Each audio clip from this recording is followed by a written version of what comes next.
স্বৈরাচারের দোসররা কাউকে আঘাত করলে পাল্টা আঘাতের হুঁশিয়ারি দিয়েছেন বিএনপি মহাসচিব মির্জা ফখরুল ইসলাম আলমগীর।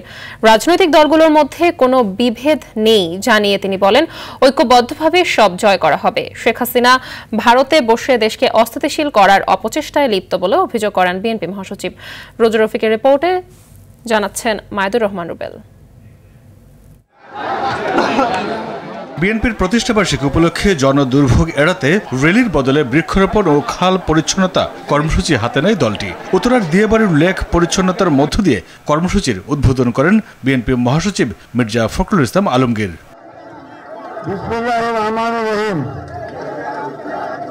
এর আগে সংক্ষিপ্ত সমাবেশে তিনি বলেন, ভারতে বসে দেশকে অস্থিতিশীল করতে নেতাকর্মীদের উস্কে দিচ্ছেন শেখ হাসিনা। ষড়যন্ত্রকারীদের কঠোরভাবে প্রতিহত করার হুঁশিয়ারি দেন মির্জা ফখরুল। যা করেছে আমাদেরকে তাই করতে হবে। যদি আপনাদের কারো উপর কোনো হাত পড়ে, ওই আওয়ামী লীগের সেই হাত আপনারা ভেঙে দিবেন। নির্বাচন সামনে রেখে কোনো ধরনের বিশৃঙ্খলায় না জড়াতে দলীয় নেতাকর্মীদের নির্দেশ দেন বিএনপি মহাসচিব। অনেক গুজব চারদিকে, তাই না? গুজবে কান দেবেন না, কারণ গুজবই আমাদের মধ্যে বিভ্রান্তি সৃষ্টি করার জন্য আওয়ামী লীগ ওই ভারতবর্ষ থেকে সোশ্যাল মিডিয়ার মাধ্যমে সমানে গুজব ছড়াচ্ছে।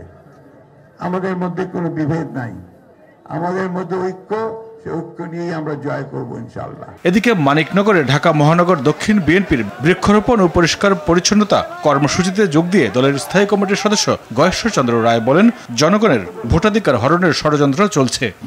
আগে আমাদেরকে সরকার পরিচালনার দায়িত্ব দেন, তারপরে যত দাবি আছে দাবি করুন। আমরা আপনাদের দাবির সাথে একমত হব, আপনাদের দল। তারেক রহমানের 18তম কারামুক্তি দিবস উপলক্ষে জাতীয় প্রেস ক্লাবে আয়োজিত আরেক আলোচনায় জাতীয় পার্টি সহ ফেসিবাদের সহযোগীদের বিচারের দাবি জানান বিএনপির সিনিয়র যুগ্ম মহাসচিব রুহুল কবির রিজভী। তো আপনি আবার দায়িত্ব নেওয়ার কথা বলছেন কেন? বিএনপি জাতীয় পার্টি দায়িত্ব নেবে? আপনারা কারা? যখন ইলিয়াস আলী গুম হয় তখন কোথায় ছিলেন? মাইদুর রহমান রুবেল, RTV, ঢাকা।